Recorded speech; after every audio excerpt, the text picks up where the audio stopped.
कहा जाता है कि बद्रीनाथ जी के दर्शन जो व्यक्ति कर लेता है उसे पुनः जन्म नहीं लेना पड़ता है। ये भी कहा जाता है कि भक्त को अपने जीवन काल में कम से कम 2 बार बद्रीनाथ जी का दर्शन जरूर करना चाहिए। अब दोस्तों, ऐसा क्या है बद्रीनाथ जी के दर्शन करने में कि मनुष्य को जन्म नहीं लेना पड़ता, कुछ तो खास होगा। आइए इस कुछ खास को जानते हैं। दोस्तों, मेजर टिप्स सिंगम चैनल में आपका स्वागत है। आपको जानकारी अच्छी लगे तो वीडियो को शेयर करिएगा। दोस्तों, बस बद्रीनाथ जी को 8वां बैकुंठ धाम भी कहा जाता है। अब दोस्तों, इसकी स्थिति जान लेते हैं। बद्रीनाथ उत्तराखंड के चमोली जिले में अलकनंदा नदी के किनारे स्थित है। अब दोस्तों, बद्रीनाथ का पुराना पौराणिक इतिहास जानते हैं। दोस्तों, कहा जाता है कि एक बार श्री विष्णु जी धरती पर अपने लिए तपस्या करने के लिए एक जगह ढूंढ रहे थे। वो नीलकंठ के पास विचरण कर रहे थे। अब दोस्तों, उनका मन हुआ कि वो एक स्थान देखते हैं जो कि बद्रीनाथ स्थान था, और उनका मन हुआ कि हम यहीं पर तपस्या करें, और यही उनको जगह बहुत अच्छी लग रही थी। अब श्री विष्णु जी ये भी जानते थे कि ये जगह श्री शिव जी और श्री पार्वती जी का निवास स्थान है, लेकिन चूँकि श्री विष्णु जी को वो जगह भा गई, इसलिए वो वहीं पर उतरे और एक उन्होंने चाल चली। उस स्थान को प्राप्त करने के लिए अपना एक बाल रूप उन्होंने बनाया, और अपने आप को बालक के रूप में बना करके श्री शिव जी और पार्वती जी के जो धाम बद्रीनाथ है उसी के पास अपने आप को रख दिया। अब श्री पार्वती जब निकली अपने घर से, तो देखती हैं कि एक बालक उनके घर के पास पड़ा रो रहा है। अब श्री पार्वती जी को दया आ गई और उन्होंने इधर उधर ढूंढा कि कोई इस बालक के साथ में है। बहुत दूर तक देखाई, फिर भी उनको कोई नहीं मिला। अब उन्होंने श्री शिव जी से कहा कि मेरी मदद करिए, इस बालक के साथ कौन है। श्री शिव जी कहते हैं कि मुझे क्या, ये तुम्हारा बालक है, तुम जानो। अब श्री पार्वती जी से रहा नहीं गया, उन्होंने उस बालक को उठा लिया और अपने घर ले आई। फिर भी बालक चिल्लाता रहा तो उस बालक को अपना दूध पिलाया और उनको सुला दिया। अब जब बालक सो गया, श्री पार्वती जी निश्चिंत हो गई। तब वो श्री पार्वती जी श्री शिव जी के साथ एक गर्म झरने में स्नान करने के लिए, विचरण करने के लिए गई। इधर उन्होंने दरवाज़ा बंद कर लिया और वो चली गई। उनको लगा कि बालक सो रहा है। अब श्री शिव जी पार्वती जी विचरण करते रहे। जब शाम हुई तब श्री शिव जी और पार्वती जब घर आए, तब श्री पार्वती जी ने देखा क्या कि हमारा दरवाज़ा जहाँ बालक सो रहा था वो दरवाज़ा अंदर से बंद है। अब श्री शिव जी से उन्होंने कहा, ये बालक ने दरवाज़ा बंद कर लिया है, कृपया इसको खुलवाइए। अब शिव जी ने कहा, ये तुम्हारा बालक है, मैं इसमें कुछ नहीं कर सकता, तुम्हें खुलवाओ। श्री पार्वती जी ने बहुत कोशिश की, लेकिन बालक ने दरवाज़ा नहीं खोला। और बालक आया, उसने बिना दरवाज़ा खोले आवाज़ लगाई, कहा कि माता, अब मेरा ही ये स्थान है, आप लोग अपने लिए कोई नया स्थान देख लीजिए।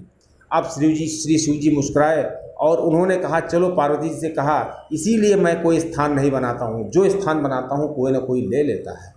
इसके बाद श्री शिव जी और पार्वती जी केदारनाथ चले गए और दोस्तों वहीं पर वो अपना धाम बनाने लगे।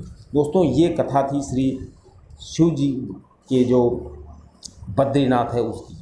अब दोस्तों, मंदिर का नाम ये बद्रीनाथ कैसे पड़ा? दोस्तों, एक बार की बात है, जब श्री विष्णु जी वहाँ पर रहते थे और श्री लक्ष्मी जी भी रहती थी, उसी समय उस स्थान पर जहाँ पर ये बद्रीनाथ है बहुत बर्फ़ पड़ने लगी।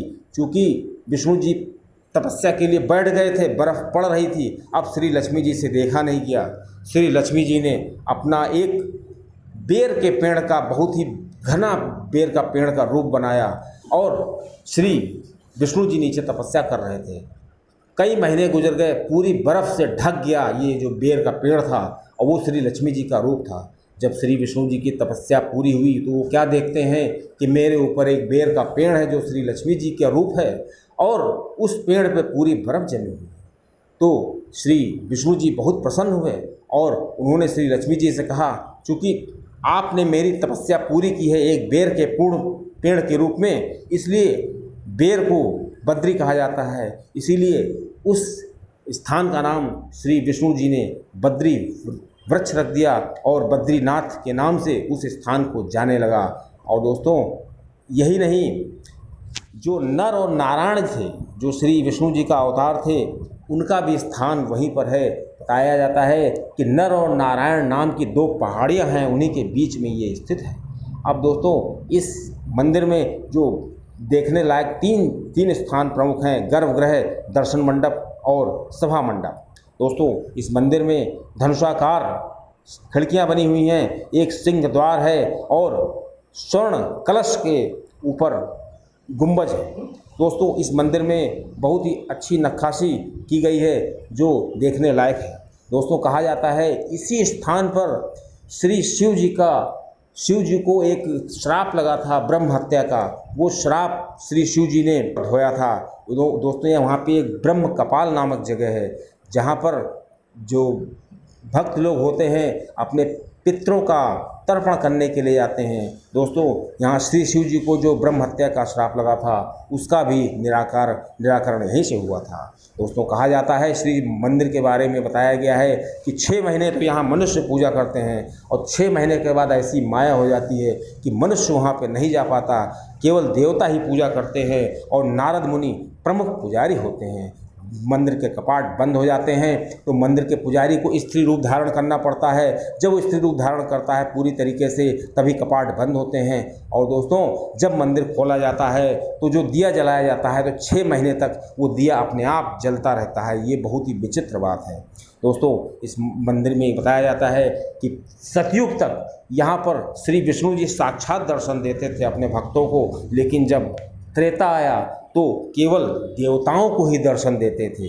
लेकिन जब द्वापर युग आया तो श्री कृष्ण जी ने जब बाल अवतार लिया, अपना नर अवतार लिया, उसके बाद श्री कृष्ण जी जानते थे कि अब कलयुग आने वाला है, तो उन्होंने द्वापर से ही ये व्यवस्था बना दी कि द्वापर में श्री विष्णु जी के विग्रह रूप के ही यहाँ पे दर्शन किए जा सकते हैं। और दोस्तों श्री मंदिर के बारे में, अंदर के बारे में जान लेते हैं। यहाँ पे एक मंडप है और यहाँ पूजा की जाती है और वहाँ पे एक सभागृह है, वहाँ पर धर्माधिकारी और विद्वान बैठ करके विचार विमर्श करते हैं, पूजा पाठ करते हैं। और दोस्तों इस मंदिर की जो छत है वो शंक्वाकारी है।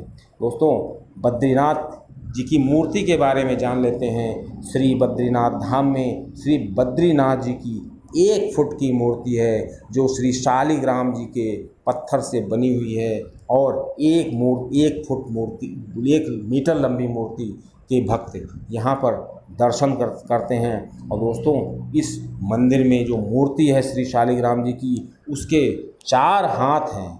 और दोस्तों इस मंदिर की भव्यता बढ़ती है इस मूर्ति के ऊपर लगे एक आकर्षक हीरे। दोस्तों इस आकर्षक हीरे को से क्या होता है, इस मंदिर की जो सुंदरता होती है, इस मूर्ति की सुंदरता में 4 चांद लग जाते हैं और दोस्तों भक्त यहाँ के दर्शन करते हैं। दोस्तों ये रही श्री बद्रीनाथ जी धाम की एक संक्षिप्त जानकारी। अब दोस्तों बता देते हैं आपको हमें किन ग्रंथों में श्री बद्रीनाथ जी के विस्तृत जानकारी मिल सकती है। तो दोस्तों ग्रंथ इस प्रकार है। पहला ग्रंथ है विष्णु पुराण। दोस्तों विष्णु पुराण में बहुत विस्तार में श्री बद्रीनाथ जी के दर्शन के बारे में बताया गया है। और दूसरा ग्रंथ है महाभारत। दोस्तों महाभारत में भी श्री बद्रीनाथ जी के बारे में बहुत ही अच्छी बातें बताई गई हैं। और दोस्तों तीसरा ग्रंथ है स्कंद पुराण। दोस्तों स्कंद पुराण में श्री बद्रीनाथ जी के बारे में बहुत ही कथाएं आपको उसमें मिलेंगी। अब दोस्तों बता दें कि 8वीं सदी में कुछ ऐसे संत हुए थे जिन्होंने बद्रीनाथ धाम से प्रभावित होकर ग्रंथ की रचना की थी, दिव्य प्रबंध, नविला दिव्य प्रबंध नामक ग्रंथ की। इससे भी हमको श्री बद्रीनाथ जी के दर्शन मिलते हैं। अब दोस्तों आपको एक जानकारी की बात बता दें, एक अचंभे की बात। आप कल्पना करिए कि इतनी ऊंची पहाड़ी पर किस तरह पत्थरों को ले जाया गया होगा, तब तो क्रेन भी नहीं थी। इन पत्थरों से इतनी विशालकाय मूर्ति पत्थरों से होकर के कैसे ले गई थी और इनका निर्माण किसने किया था, ये बहुत ही आश्चर्यजनक बात है। क्योंकि वहाँ तो सरब पूरी तरीके से बर्फ़ है और बर्फ़ पर किसी भी तरीके से पत्थरों को ले जाना उस समय क्या इस समय